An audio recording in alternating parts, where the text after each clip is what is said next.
Hi guys, share ko lang po itong vitamins pampataba. Panoorin nyo po ang aking video.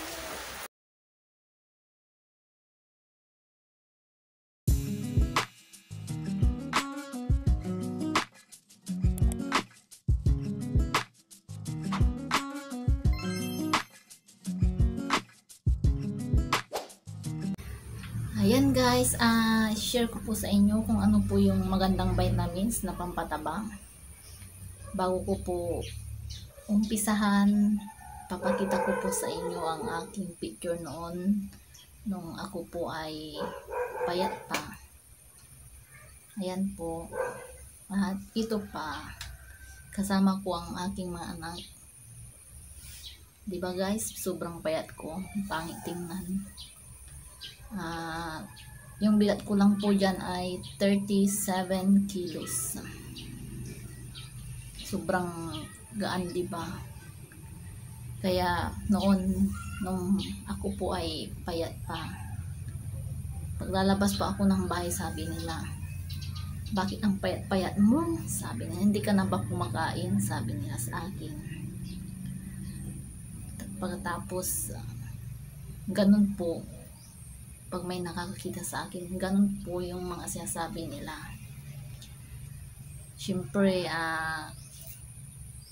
pangit din pakinggan, di ba? Pag ganun, yung parang lagi nilang sinasabi, ganun, payat-payat.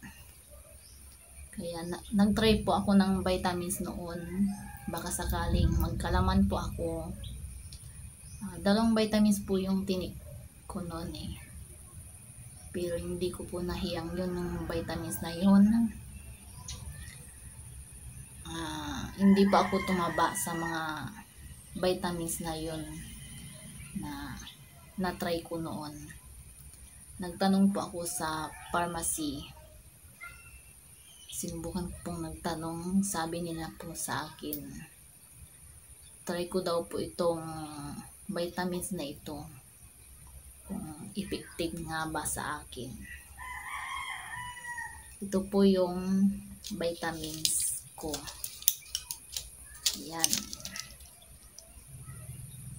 Ito yung vitamins ko po ngayon.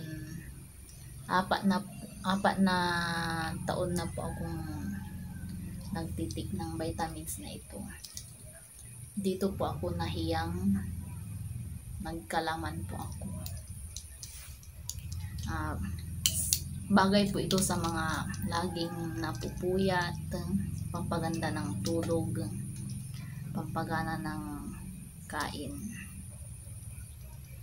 Dito po ako nagkalaman sa vitamins na ito. Ayan. Ito po ay Nervitix Capsule Multivitamins. Ayan guys. Nabawasan ko na po ng 1, 2, 4.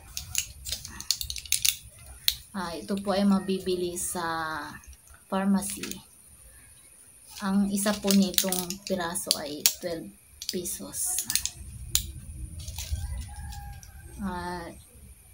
Isang beses lang po ito sa isang araw. Ayan. Kung gusto nyo pong tumaba, magkalaman, try nyo po itong vitamins na ito guys. Baka sakaling magkalaman din kayo. Ang bigat ko po pala ngayon ay 54 kilos. Ayan. Ditulad noon na 37 lang, di ba? Ngayon 54 kilos na. Kaya ang saya ko kasi nagkalaman ako. Hindi na ako payat. Kaya try nyo po ito guys. Nervitix Capsule Multivitamins. Ayan guys, kung nagustuhan nyo po ang aking video, please like and subscribe. Thank you for watching. Bye-bye.